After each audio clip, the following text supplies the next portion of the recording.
एक बार नारद मुनि नारायण नारायण का जप करते हुए भगवान श्री कृष्ण के पास पहुंचे। उन्होंने भगवान को प्रणाम करते हुए बोला, हे प्रभु, मैं एक चिंता से बहुत परेशान हो। तब भगवान श्री कृष्ण कहते हैं, देवर्षि नारद जी, आपकी वह कौन सी चिंता है, कृपया हमें बताएं। तब नारद मुनि बोले, हे प्रभु, आपको तो सब कुछ छात है। मेरी चिंता का कारण यह है कि स्त्री और पुरुष, इन दो रचनाओं में सबसे ज्यादा सुंदर कौन है, पुरुष या स्त्री? मित्रों, भगवान श्री कृष्ण मुस्कुराते हुए कहते हैं, हे नारद जी, आप निश्चिंत रहिए, आपकी यह परेशानी मैं अभी दूर कर देता हूं। लेकिन उसके लिए आपको एक कथा सुननी होगी। अगर आप इस कथा को पूरा सुन लेते हैं तो आपको आपके प्रश्न का उत्तर मिल जाएगा। तब नारद जी बोले, ठीक है प्रभु, मैं इस कथा को ध्यान से पूरा सुनूंगा। तब श्री कृष्ण बोले, जो इस कथा को पूरा सुनेगा उसके 10 अपराध माफ कर देता हूं। इतना कहकर भगवान श्री कृष्ण कथा को सुनाने लगते हैं। दोस्तों, आप भी इस कथा को पूरा जरूर सुनना। यह कथा आपके दिल को छू जाने वाली है। एक छोटे से गांव में उमेश नामक युवा बसता था, जिसे ईश्वर ने अत्यंत सुंदरता से सजाया था। वह अभी युवा अवस्था में प्रवेश कर रहा था, जवानी के उस पहले पड़ाव पर जहां हर लम्हा उत्साह से भरा होता है। उसका मन भी खूबसूरत फूलों की ओर आकर्षित होता था। उमेश के लिए नारी ही इस दुनिया की सबसे मनोहर रचना थी। जब भी कोई सुंदर स्त्री की झलक पड़ती, उसका मन उसे नियंत्रित नहीं कर पाता और वह अपने आप को खो देता। उसकी नजरों में सुंदर स्त्री संसार की कोमलता, मिठास और सजावट की प्रतीक थी। जब भी स्त्रियों का नाम उसकी जुबान पर आता, उसकी आंखें चमक उठती और कान खड़े हो जाते, मानो किसी रसिक ने कोई मधुर गीत सुन लिया हो। उसने अपने मन में एक आदर्श स्त्री की कल्पना कर रखी थी और उसे अपने हृदय में स्थान दे दिया था।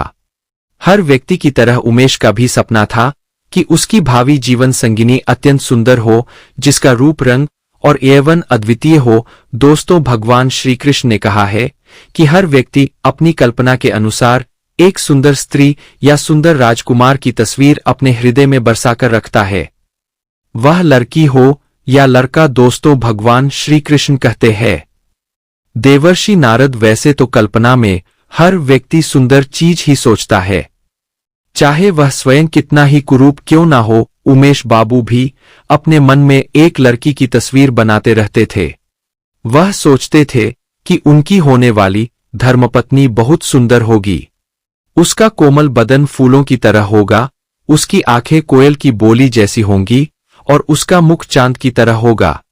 उमेश बाबू ने अपनी जीवन संगिनी के बारे में ऐसी ही कल्पना की और धीरे धीरे उनका वक्त आ गया। उनकी स्कूल शिक्षा पूरी हो गई और अब उनके लिए रिश्ते भी आने लगे। दिन उमेश बाबू के मामा ने उनके लिए एक रिश्ता लेकर आया और उनकी शादी तय हो गई। उमेश जी ने अपने परिवार से कहा कि वह लड़की से पहले मिलना चाहते हैं। कहा कि यदि लड़की उन्हें भांति है तो ही वे विवाह के लिए सहमत होंगे। उनके मामा ने आश्वासन दिया, बेटा, लड़की के बारे में तुम चिंता मत करो, हमने लड़की को देखा है, वह वास्तव में अत्यंत सुंदर है। मामा की बातें सुन उमेश जी मन ही मन सोचे, अगर मामा ऐसा कहते हैं तो निश्चित ही लड़की सुंदर होगी। और इस प्रकार उमेश जी ने विवाह के लिए हामी भर दी। मित्रों, श्री कृष्ण कहते हैं, हे देवर्षि नारद, जब विवाह का शुभ लग्न आया, उमेश जी ने बड़ी धूमधाम से बारात लाई और लड़की भी आभूषणों से सजी हुई मंडप में पहुंची। उमेश जी की दृष्टि लड़की पर थी। घूंघट में चेहरा तो नहीं दिखा, पर हाथों और पैरों की उंगलियां दिख रही थी। मेहंदी से सजे हाथ पैर गोरे और सुंदर लग रहे थे। उमेश जी खुशी से फूले नहीं समा रहे थे। वह सोचे, जब उंगलियां इतनी सुंदर है तो लड़की कितनी सुंदर होगी। विवाह संपन्न हुआ। लड़की की विदाई हुई। डोली में बैठ लड़की ससुराल चली। उमेश जी की खुशियां बढ़ती जा रही थी। सोच रहे थे, काश लड़की का चेहरा देखने को मिल जाए।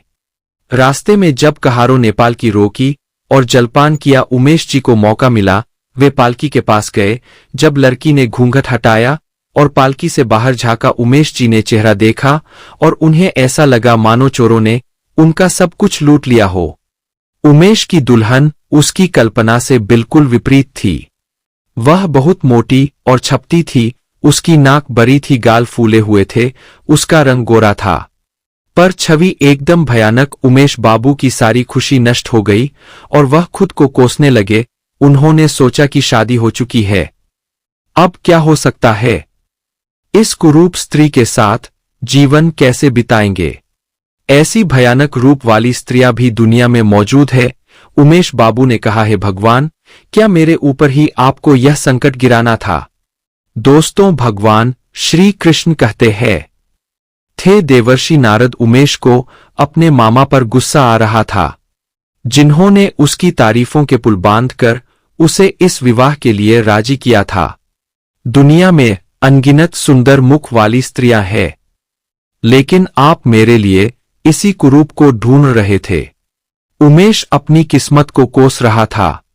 उसे ऐसा लग रहा था जैसे वह शादी नहीं किया हो, बल्कि जैसे वह नरक में घुस गया हो। घर आकर उमेश ने अपनी पत्नी को खूब डांटा, खरी खोटी सुनाई, मामा को भी खूब फटकार दिया और अपने माता पिता से झगड़ने लगा। जब इतने पर भी उसका गुस्सा शांत नहीं हुआ तो वह घर छोड़कर कहीं भागने का विचार बनाने लगा। उसे अपनी पत्नी पर गुस्सा भी आता और दया भी आती। इस बेचारी का क्या कसूर है, वह तो जबरदस्ती मुझसे विवाह नहीं किया, लेकिन यह दया भाव भी उसके मन से नफरत नहीं मिटा सकती थी। वह जैसे ही अपनी पत्नी को देखता है, उसका मन घृणा से भर जाता है। पत्नी अपने पति के लिए बहुत सारे प्रयास करती है, नए नए कपड़े पहनती, घंटों शीशे के आगे बाल बांधती, तरह तरह के काम करती, लेकिन उमेश बाबू के मन में कोई बदलाव नहीं होता। वह अपने मन में यह चाहती थी कि वह अपने पति को खुश कर सके और उनकी सेवा कर सके, उनके मन की घृणा को खत्म कर दे। वह अपने पति को प्रसन्न करने के लिए मौका खोज दी थी, लेकिन उसके पति को उसके रूप रंग से इतनी घृणा थी कि वह हमेशा उनकी नजरों से बचकर घूमते थे। अगर कभी वे आमने सामने आते तो उमेश बाबू के मुंह से ऐसी जली कटी बातें निकलती थी कि उनकी पत्नी रोती हुई चली जाती। दोस्तों, श्री कृष्ण कहते हैं देवर्षि नारद, एक लड़की अपने सभी सगे संबंधियों को छोड़कर अपने पति के घर आती है और यदि वह भी पत्नी को भावना दे तो उस बेचारी का मन कैसे लगेगा, कैसे वह अकेले जीवन काटेगी। यही हाल उमेश बाबू की पत्नी का था। वह अपने आप को दर्पण में देखकर रोती थी और अपने मन की बात कहने के लिए किसे कहते वह हमेशा अपने आप को कोसती रही। उधर उमेश 8-8 दिन तक घर पर नहीं आता था। जब वह दूसरी स्त्रियों को देखता तो उसका मन अंदर ही अंदर रोने लगता था। मित्रों, भगवान श्री कृष्ण ने कहा है देवर्षि नारद, उमेश ने उन परिस्थितियों में अपना मन लगाने लगा जैसे वह यह भूल जाना चाहता था कि उसकी शादी हो चुकी है। उसकी नवविवाहिता पत्नी जो अपने पति की एक झलक पाने को व्याकुल थी, घर में अकेली बैठी रहती थी। जबकि उमेश ने घर आना छोड़ दिया था, वह अपने दोस्तों के साथ समय बिताता। उसकी पत्नी जब कभी घर से बाहर अपने पति को खिड़की से देखती थी तो उसका दिल बेचैन हो उठता था। एक दिन जब उमेश घर आया तो उसकी पत्नी ने पूछा, आप हमें देखने भी नहीं आते, क्या मेरी वजह से आपने घर आना छोड़ दिया है। उमेश ने जवाब दिया, क्या करूं, नौकरी की खोज में इधर उधर भटकना पड़ता है, इसलिए समय नहीं मिल पाता। पत्नी ने कहा, मैं समझती हूं आप मुझे देखना नहीं चाहते क्योंकि आपको मेरा चेहरा पसंद नहीं है। क्या आप डॉक्टर से मेरी सूरत नहीं बदलवा सकते, मैंने सुना है कि वे चेहरे बदल देते हैं। उमेश बाबू ने कहा, क्यों तुम व्यर्थ की बकवास कर रहे हो, जो काम भगवान नहीं कर सका वह मनुष्य क्या करेगा। पत्नी ने बड़ा सुंदर जवाब दिया, अच्छा, यह बात आपको सोचनी चाहिए कि भगवान की गलती की सजा मुझे क्यों दे रहे हो। आपने मुझे दूध से मक्खी की तरह निकालकर दूर फेंक दिया है। संसार में न जाने कितनी ही कुरूप लड़कियां होंगी, फिर भी उसे कुंवारी नहीं बैठाया जाता है। उसका भी कहीं न कहीं विवाह हो ही जाता है, पर उसका पति भले ही उसे ना चाहे लेकिन दूध से मक्खी की तरह निकालकर नहीं फेंकता। फिर उमेश अपनी पत्नी पर क्रोध करता हुआ वहां से चला गया। वह पूरे दिन दोस्तों के साथ सैर सपाटा करता था, रात को भी घर नहीं आता था। उसकी पत्नी चिंता में भी मापन गई, लेकिन उमेश उसे देखने तक नहीं आया। उसकी इच्छा थी कि यदि वह मर जाती तो अच्छा होता, कम से कम उसके गले का दर्द तो खत्म हो जाता। फिर वह सोचता था कि उसके बाद वह एक खूबसूरत और प्यारी लड़की को देखकर वह उससे शादी कर लेगा।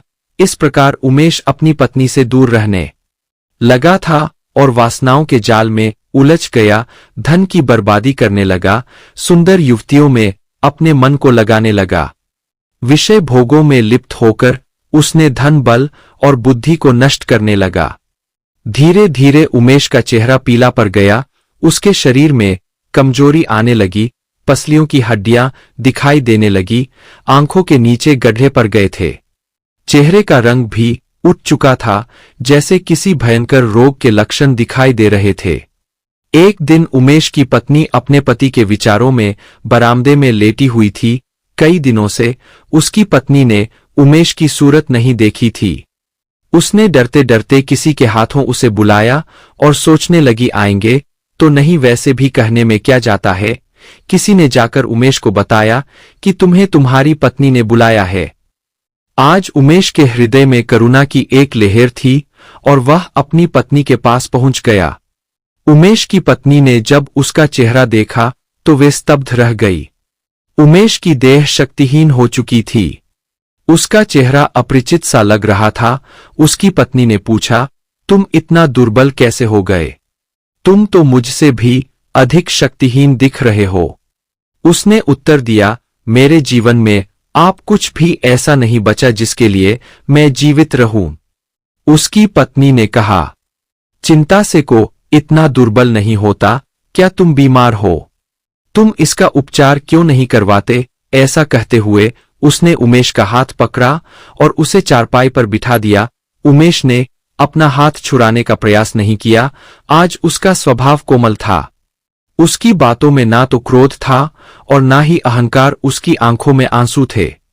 उमेश ने कहा, मेरी दवा अब मेरी मौत है। मैं अब ज्यादा दिन तक नहीं जीवित रहूंगा। मुझे लगता है कि मैं किसी गंभीर रोग से ग्रस्त हो। डॉक्टर ने भी यही कहा है।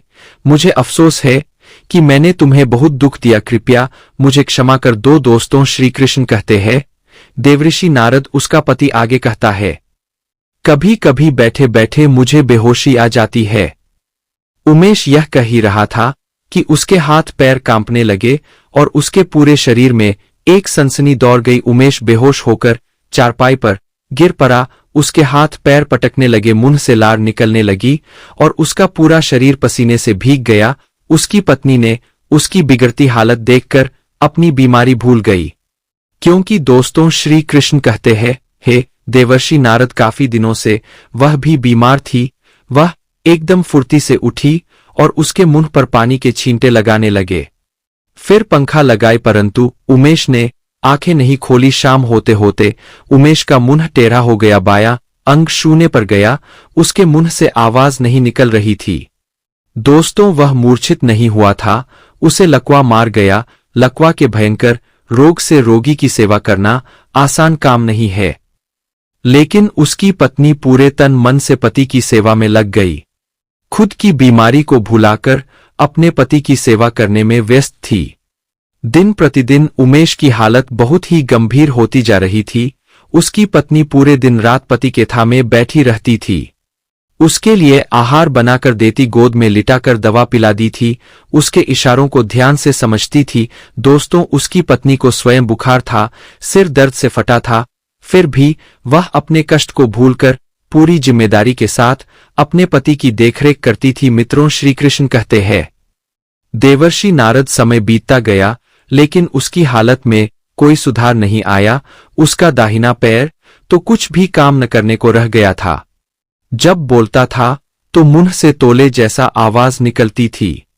दोस्तों, भगवान श्री कृष्ण कहते हैं, उमेश बाबू ने कहा, भगवान ने सचमुच मुझे बहुत कठोर सजा दी है। दोस्तों, उसने बहुत प्रयास किया, कई डॉक्टरों को दिखाया, पर उमेश का चेहरा ठीक नहीं हुआ। उसका चेहरा बड़ा डरावना लगता था, जो कोई व्यक्ति उसे देखता डर जाता है। फिर कुछ दिन बाद वह उपचार और डॉक्टर की मदद से तो चलने फिरने लगा, पर चेहरा ठीक नहीं हुआ। मित्रों, पत्नी ने मान देवी से मन्नत मांगी थी कि अगर मेरे पति चलने फिरने लगे तो मैं देवी माँ की पूजा करूंगी। आज उसी पूजा का उत्सव था। पूरे मोहल्ले की स्त्रियां सज धज करके वहां आई और गाना बज रहा था। उमेश की पत्नी से गांव की औरतों ने पूछा, क्यों बहन, अब तो तुम्हें अपने पति का चेहरा तो बहुत बेकार लगता होगा। पत्नी ने बड़ा सुंदर जवाब दिया, हाँ बहन, मुझे चेहरा तो अच्छा नहीं लगता है, लेकिन मुझे उसके बदले में पति की आत्मा मिल गई है जो चेहरे से कहीं ज्यादा बढ़कर है। उधर उमेश कमरे में अपने दोस्तों के साथ बैठा था और अपनी पत्नी और गांव की औरतों की बातों को बड़े ध्यान से सुन रहा था। तभी उमेश के दोस्तों ने कहा, उमेश, आज तो तुम्हारे घर पर पूरे गांव की कई सारी खूबसूरत स्त्रियां आई है, इनमें तुम्हें सबसे ज्यादा सुंदर कौन सी लग रही है? तभी उमेश ने अपनी पत्नी की ओर इशारा करते हुए कहा, मुझे तो वही अच्छी लग रही है जो थाली में फूल रख रही है। सभी दोस्त कहने लगे, अरे भाई, तुम्हारा चेहरा क्या बिगड़ा, अब तो तुम्हारी नजर भी बिगड़ गई है। तब उमेश ने अपनी पत्नी की ओर इशारा करते हुए कहा, तुम्हें वह बदसूरत इसलिए लग रही है क्योंकि तुम उसका शरीर देख रही हो, और मुझे अच्छी इसलिए लग रही क्योंकि मैं उसकी आत्मा देख रहा हूं। दोस्तों, भगवान ने हमें जिस विशेष गुण से नवाजा है उसका उपयोग जनकल्याण के लिए होना चाहिए है, ना कि घमंड के लिए। उस गुण को अपनी ढाल बनाकर किसी को नीचा नहीं दिखाना चाहिए, किसी की बुराई या उसका तिरस्कार नहीं करना चाहिए, वरना यह तो आप जानते ही है कि एक दिन उसे भी कहीं न कहीं नीचा देखना पड़ सकता है। मित्रों, श्री कृष्ण कहते हैं, देवर्षि नारद, अब आप समझ चुके होंगे कि दुनिया में सबसे सुंदर क्या है। तब देवर्षि नारद बोले, ही प्रभु, आपकी अनुकंपा से मैं समझ गया हूं कि प्रेम के अलावा दुनिया में सबसे सुंदर और कोई चीज नहीं है।